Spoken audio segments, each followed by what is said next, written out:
Welcome to 8th class children. Today we are discussing about net force.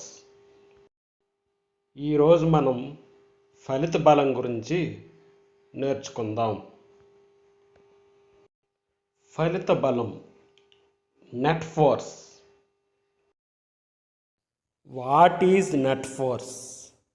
The algebraic sum of all the forces acting on the body is called net force. ఒక వస్తువుపై పనిచేసే అన్ని బలాల BG మొత్తాన్నే ఫలిత బలం అంటారు. If many forces acting on the object, net force is resultant effect are combination of all the forces. ఒక వస్తువు మీద అనేక బలాలు పనిచేసినప్పుడు వాటి ఫలిత ప్రభావాన్ని వివరించేదే ఫలిత బలం. To understand about net force you have to know about the free body diagram. ఫలిత బలం గురించి అవగాహన చేసుకోవాలంటే స్వేచ్ఛా వస్తుపటం గురించి తెలియాలి. Free body diagram. The diagram showing all the forces acting on an object at a particular instant is called free body diagram. It is denoted as FBD. ఒక నిర్దిష్ట సమయం వద్ద అన్ని బలాలను చూపుతూ గీచే పటాన్ని స్వేచ్ఛా వస్తుపటం అంటారు. దీనిని FBDతో సూచిస్తారు. Let us consider free body diagram of book on the table. What happens if there is no table? The book falls down due to gravitational pull of the earth. When the book is on the table, the normal force acting on the book towards up. Here, two equal and opposite forces acting on the book keep the book at rest. Therefore, the net force is 0 in this case. ఒక పుస్తకాన్ని టేబుల్పై ఉంచినప్పుడు దానిపై రెండు బలాలు పనిచేస్తాయి. భూమి వైపుగా గురుత్వాకర్షణ బలం పనిచేస్తుంది. టేబుల్ నుంచి పుస్తకం పై వైపుకి అభిలంబ బలం పనిచేస్తుంది. ఇక్కడ సమాన మరియు వ్యతిరేక బలాలు పనిచేసి పుస్తకాన్ని నిశ్చల స్థితిలో ఉంచుతాయి. కాబట్టి ఈ సందర్భంలో ఫలిత బలం 0 అవుతుంది. Therefore, F naught is equal 0. Consider FBD of pushing book on the table. If you push the book on the table from left to right, what happens? It moves to right side and comes to rest. Who stops the book? Here, opposite to the applied force, the frictional force acting on the book. Here, two forces acting along the x-axis. One, applied force. Two, frictional force. పుస్తకాన్ని ఎడం వైపు నుంచి కుడివైపుకి నెట్టినప్పుడు ప్రయోగించిన బలానికి వ్యతిరేక దిశలో ఘర్షణ బలం పనిచేస్తుంది. Similarly, along the Y axis, two forces acting on the book. One force is normal force acting upwards the book, prevent the book falling down from the bench. The other force is the weight of the book or the gravitational pull of the earth towards book acting downwards.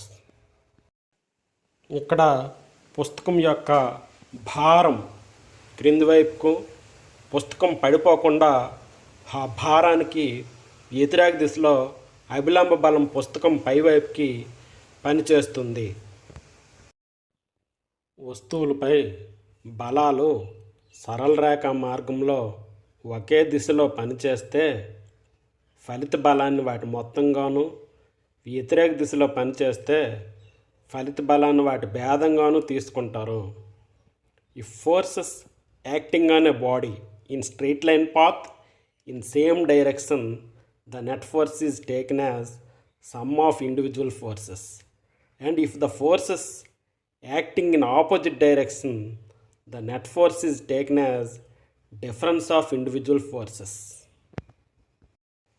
Let us find out the net force of pushing book on the table. Here the applied force and frictional force are opposite in direction.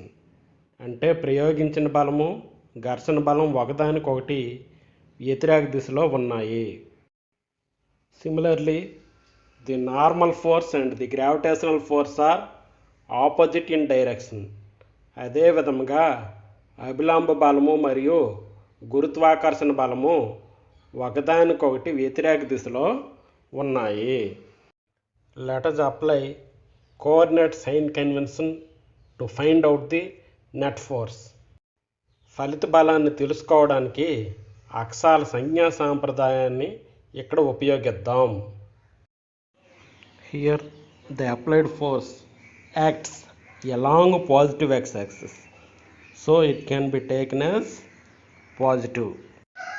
ఇక్కడ ప్రయోగించిన బలం ధనాత్మక x అక్షం గుండా పనిచేస్తుంది కనుక దానిని ధనాత్మకంగా తీసుకోవాలి.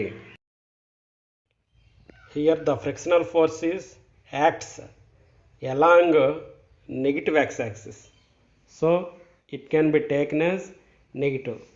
ఇక్కడ ఘర్షణ బలం రుణాత్మక x అక్షం వెంబడి పనిచేస్తుంది కనుక దానిని రుణాత్మకంగా తీసుకోవాలి. Therefore, F net along x-axis is equal to big F minus small f. Similarly, the normal force is acting along positive y-axis, so it can be taken as positive. ఇక్కడ అభిలంబ బలం ధనాత్మక y-అక్షం వెంబడి పనిచేస్తుంది కనుక దీన్ని ధనాత్మకంగా తీసుకోవాలి. Here the gravitational force acts along negative y-axis opposite to normal force taken as negative. ఇక్కడ అభిలంబ బలానికి వ్యతిరేక దిశలో పనిచేస్తున్న గురుత్వాకర్షణ బలాన్ని రుణాత్మకంగా తీసుకోవాలి. Therefore, F net along y-axis is equal to n minus fg. Consider the car moving on the road with non-uniform speed. Let us find out net force acting on it. ఆ కారుపై పనిచేసే ఫలిత బలాన్ని కనుగొందాం. ఇక్కడ ఇంజిన్ ప్రయోగించిన బలం the applied force by engine is equal F. Friction applied by road is equal small F. Road వల్ల కలిగిన ఘర్షణ బలం is equal small F. Here normal forces are n1 and n2. Gravitational force or weight of the car Fg is equal to W. Here the net force along x-axis is equal to big F minus small f. Net force along y-axis F net is equal to n1 plus n2 minus W. Lift లో ఫలిత బలం net force in lift. Case 1, నీవు lift నిశ్చల స్థితిలో ఉన్నప్పుడు. If you and lift are in stationary condition, here the normal force n is equal to weight W. F net is equal to n minus W, that is equal to 0. In this case, the net force is equal to 0. Under this condition, you feel normal weight n is equal to W. ఈ స్థితిలో నీవు సాధారణ బరువుని అనుభవిస్తావు. Case 2, నీవు lift పైకి వెళ్ళేటప్పుడు. When you and lift are moving up. Case 2, నీవు lift పైకి వెళ్ళేటప్పుడు. When you and lift are moving up. అభిలంబ బలము గ్రేటర్ దాన్ గురుత్వాకర్షణ బలం. Normal force N greater than weight, F net is equal N minus W, N is equal W plus M A. Under this condition you feel your weight is greater than normal wait.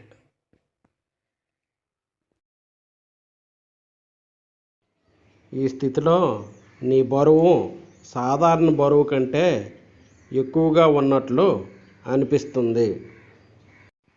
Case 3, నీవు లిఫ్ట్లో కిందకి వచ్చేటప్పుడు when you are moving down in the lift, ఈ సందర్భంలో గురుత్వాకర్షణ బలం అభిలంబ బలం కంటే ఎక్కువగా ఉంటుంది. Here the weight is greater than normal force, F net is equal W minus N. therefore MA is equal to mg minus n, n is equal to w minus ma. Under this condition you feel your weight is less than normal weight. ఈ స్థితిలో నీవు సాధారణ బరువు కంటే తక్కువ బరువుని అనుభవిస్తావు.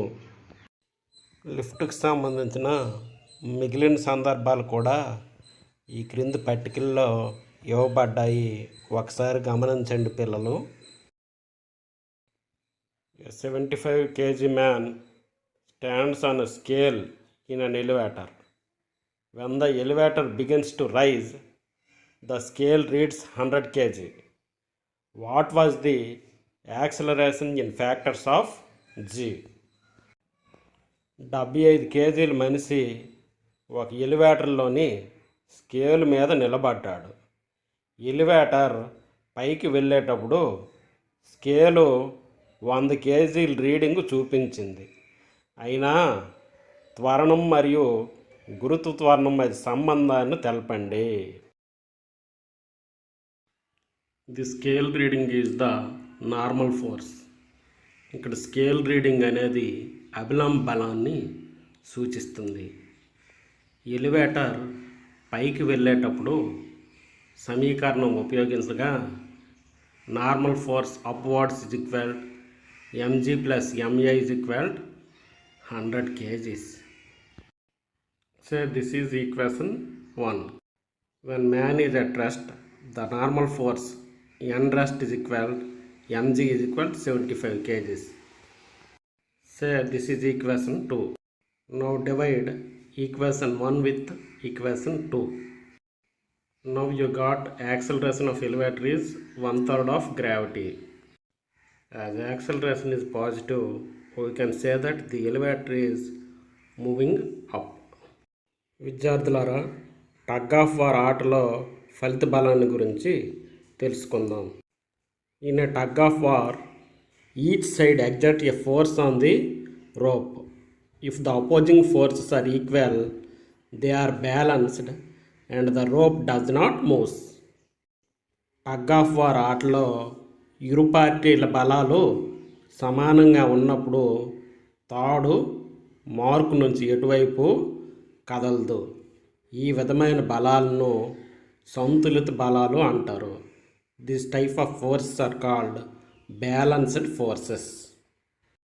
మొదటి చిత్రంలో ఇరు పార్టీల బలాలు సమానంగా మరియు వ్యతిరేక దిశలో ఉన్నాయి. కావున ఈ సందర్భంలో ఫలిత బలం 0 అవుతుంది. In first photo the teams exerts equal and opposite forces. Therefore F naught is equal 0.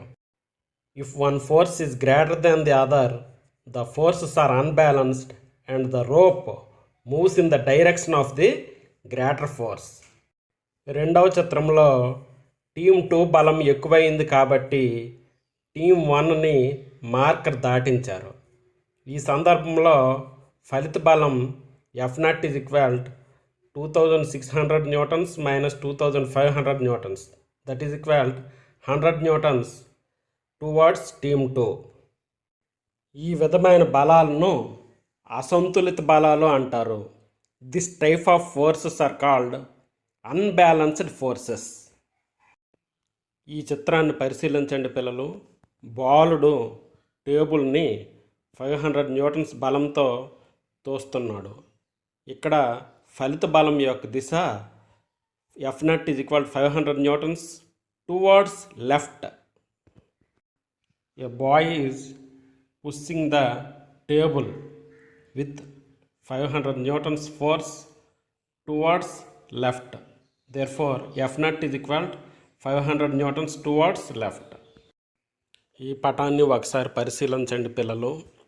ఇక్కడ ఇద్దరు బౌలరు 400 న్యూటన్లు 500 న్యూటన్ల బలంతో బెంచిని ఒకే వైపు తోస్తున్నారు. బలాలు సరళ రేఖ మార్గంలో ఒకే దిశలో పనిచేస్తే వాటి ఫలిత బలాన్ని బీజీ మొత్తంగా తీసుకోవాలి. Here F naught is equal to 500 newtons plus 400 newtons, 900 newtons towards left. Here two forces acting in same direction. Therefore, the net force is equal to 900 newtons towards left. బలాలు వ్యతిరేక దిశలో పనిచేసినప్పుడు వాటి ఫలిత బలాన్ని విడి బలాల భేదంగా తీసుకోవాలి. If forces acting in a straight line path in opposite direction, the net force is taken as subtraction of individual forces. ఇక్కడ ఇద్దరు బౌలరు బెంచిపై వ్యతిరేక దిశలో బలాన్ని ప్రయోగిస్తున్నారు. ఒక బౌలర్ 400 న్యూటన్ల బలంతో బెంచిని నెట్టితే వేరొక బౌలర్ 500 న్యూటన్ల బలంతో బెంచిని నెట్టుతున్నాడు. ఇక్కడ ఫలిత బలం ఈజ్ ఈక్వల్ 500 న్యూటన్లు మైనస్ 400 న్యూటన్లు, that is equal 100 newtons towards left. Here two boys applying force in opposite direction. therefore net force is equal to 500 newtons minus 400 newtons, that is equal to 100 newtons towards left. విద్యార్థులారా, మోచేత్ కుస్తీ ద్వారా ఫలిత బలాన్ని అర్థం చేసుకోవడానికి ప్రయత్నిద్దాం. ఇక్కడ రెడ్ బనియన్ man green బనియన్ man ఇద్దరు కూడా సమానమైన బలాలను వ్యతిరేక దిశలో ప్రయోగిస్తున్నారు. అక్కడ బలాలు సమానం కావడం వలన చేతులు ఎటువైపు వెళ్ళట్లేదు. ఈ విధమైన బలాలను సంతులిత బలాలు అంటారు. ఈ సందర్భంలో F naught is equal to 0. In arm wrestling game, two persons applying equal and opposite forces. So here the net force is 0. As the forces are balanced, the hands does not move either side. ఇక్కడ arm wrestling లేదా మోచేత్ కుస్తీ ఆటలో AB అనే ఇద్దరు వ్యక్తులు వ్యతిరేక దిశలో అసమాన బలాలను ప్రయోగిస్తున్నారు. ఇక్కడ ఫలిత బలము ఈజ్ ఈక్వల్ టు 600 న్యూటన్లు మైనస్ 400 న్యూటన్లు, that is equal to 200 newtons towards left of B. In arm wrestling game, two persons A and B are applying unequal forces in opposite direction. Here the net force is equal to 600 newtons minus 400 newtons, that is equal to 200 newtons towards left of B. ఈ రకమైన బలాలను అసంతులిత బలాలు అంటారు. This type of forces are called unbalanced forces. Dear children, try the following problems. The net force lesson completed. This video prepared by N. Polnaidu, School Assistant PS, JP High School, Kotturu. Thank you all. Thank you. Effect of force on shape of objects. Stretching a rubber band, temporary change. After stretching, it regains its original position, so it is temporary change. Squeezing sponge, temporary change. After squeezing, it regains its original position, so it is temporary change. Tearing paper, permanent change. After tearing, it cannot regain its original position, so it is permanent change. Crushing plastic bottle, permanent change. After crushing, it cannot regain its original position, so it is permanent change. Making chapati, permanent change. After making chapati, it cannot regain its original position, so it is permanent change. Breaking glass is permanent change. After breaking, it cannot regain its original position, so it is permanent change. Force can change the state of motion of an object. బలం వస్తువు యొక్క చలన దిశలో మార్పు తీసుకువస్తుంది. Force May change the shape of an object. బలం వస్తువు ఆకృతిలో మార్పు తీసుకువస్తుంది. Force May change the direction of moving object. కదులుతున్న వస్తువు యొక్క దిశను మారుస్తుంది. Force May change the speed of moving object. కదులుతున్న వస్తువు యొక్క వేగాన్ని మారుస్తుంది. Force can change the state of rest of objects. నిశ్చల స్థితిలో ఉన్న వస్తువును కదిలిస్తుంది. ప్రెజర్, పీడనం. ప్రమాణ వైశాల్యానికి లంబంగా పనిచేసే బలాన్ని పీడనం అంటారు. Pressure is equal force by area. Therefore P is equal to F by A. If A is equal to 1 square unit, which implies P is equal to F. Therefore, force acting per unit area is called pressure. సమాన వైశాల్యంపై పనిచేసే బలాన్నే పీడనం అంటారు. ఈ సమీకరణాన్ని బట్టి పీడనానికి స్పర్శ వైశాల్యానికి విలోమ సంబంధం ఉందని చెప్పవచ్చు. అంటే స్పర్శ వైశాల్యం పెరిగితే తక్కువ పీడనం, స్పర్శ వైశాల్యం తగ్గితే ఎక్కువ పీడనం ఉంటుంది. Units of pressure. SI పద్ధతిలో పీడనానికి ప్రమాణాలు పాస్కల్. దీనిని PA సూచిస్తారు. పాస్కల్ శాస్త్రవేత్త పేరు మీద ఈ ప్రమాణాలను 1971లో ప్రవేశపెట్టారు. అంతకు మునుపు దీనిని న్యూటన్ పర్ మీటర్ స్క్వేర్లో కొలిచేవారు. 1 pascal is equal newton per metre square, that is equal kg by metre second square. Pressure is equal force by area. Newton రెండో గమన నియమం నుంచి F is equal to MA plus P is equal to MA by A. Units of mass in SI system kg. Units of acceleration in SI system meter per second square by units of area meter into meter. Meter get cancelled, which implies Pascal is equal to kg by meter second square. Units of pressure in CGS system dynes per centimeter square. కోయడానికి ఉపయోగించే పరికరాల అంచులు పదునుగా ఉంటాయి ఎందుకు? పీడనం is equal to బలం by వైశాల్యం అని మనకు తెలుసు. పీడనానికి స్పర్శ వైశాల్యానికి విలోమ సంబంధం ఉంటుంది. పదునుగా ఉండే వస్తువులకు స్పర్శ వైశాల్యం తక్కువగా ఉండడం వలన పీడనం ఎక్కువగా ఉంటుంది. అందువలన అవి సులభంగా వస్తువులను కోయగలవు. స్కూల్ బ్యాగులు వెడల్పాటి బెల్ట్ను కలిగి ఉంటాయి ఎందుకు? స్కూల్ బ్యాగులు వెడల్పు ఎక్కువగా ఉండడం వలన వాటి స్పర్శ వైశాల్యం ఎక్కువగా ఉంటుంది. స్పర్శ వైశాల్యం ఎక్కువగా ఉంటే పీడనం తక్కువగా ఉంటుంది. అందువలన విద్యార్థుల భుజంపై తక్కువ ఒత్తిడి పడుతుంది. అధిక బరువులు మోసే వాహనాలు వెడల్పాటి టైర్లను కలిగి ఉంటాయి ఎందుకు? అంటే డబల్ టైర్స్ ఉంటాయి ఎందుకు? డబల్ టైర్స్ కలిగి ఉండడం వలన స్పర్శ వైశాల్యం ఎక్కువగా ఉంటుంది. స్పర్శ వైశాల్యం ఎక్కువైతే పీడనం తక్కువగా ఉంటుంది. అందువలన భారాలను సులువుగా తీసుకెళ్ళగలవు. ఒకవేళ టైర్లు వెడల్పు తక్కువైతే అధిక బరువుకి పీడనం పెరిగి టైర్లు రోడ్లో మునిగిపోయే ప్రమాదం ఉంది. ఒక పెన్సిల్ తీసుకుని దాని రెండు వైపులా సమాన బలంతో అదమండి. ఏం గమనించారు? దాని పదునుగా ఉండే భాగం వైపు పీడనం ఎక్కువగాను, వెనుక భాగం వైపు పీడనం తక్కువగాను ఉంటుంది. దీనికి కారణం ఏమిటి? వెనుక భాగం వైపు స్పర్శ వైశాల్యం ఎక్కువగా ఉండడం వల్ల పీడనం తక్కువగా ఉంటుంది. ముందు భాగం వైపు స్పర్శ వైశాల్యం తక్కువగా ఉండడం వల్ల పీడనం ఎక్కువగా ఉండి అది గుచ్చుకుంటుంది. ఇప్పుడు బలం ప్రభావాన్ని గుర్తించే కృత్యాన్ని తెలుసుకుందాం. ఉద్దేశం బలం యొక్క ప్రభావాన్ని గుర్తించుట. కావలసిన పరికరాలు 2 తొట్టెలు, సమాన ద్రవ్యరాశి కలిగిన 2 దీర్ఘచతురస్రాకార ఇటుకలు, సున్నపొడి. 2 తొట్టెలను తీసుకొనుము. 2 తొట్టెలను సున్నపొడితో నింపవలను. సమాన ద్రవ్యరాశి మరియు ఒకే ఆకారం కలిగిన 2 ఇటుకలను తీసుకొనవలను. ఒక ఇటుకను ఒక తొట్టెలో నిలువుగా, వేరొక ఇటుకను వేరొక తొట్టెలో అడ్డంగా ఉంచవలను. నిలువుగా ఉంచిన ఇటుక స్పర్శ వైశాల్యం తక్కువగా ఉండడం వల్ల దానివల్ల పీడనం ఎక్కువై ఎక్కువ లోతుకు చొచ్చుకుపోతుంది. అడ్డంగా ఉంచిన ఇటుక స్పర్శ వైశాల్యం ఎక్కువగా ఉండడం వల్ల దానివల్ల పీడనం తక్కువ లోతుకు చొచ్చుకుపోతుంది. Why pressure is scalar quantity.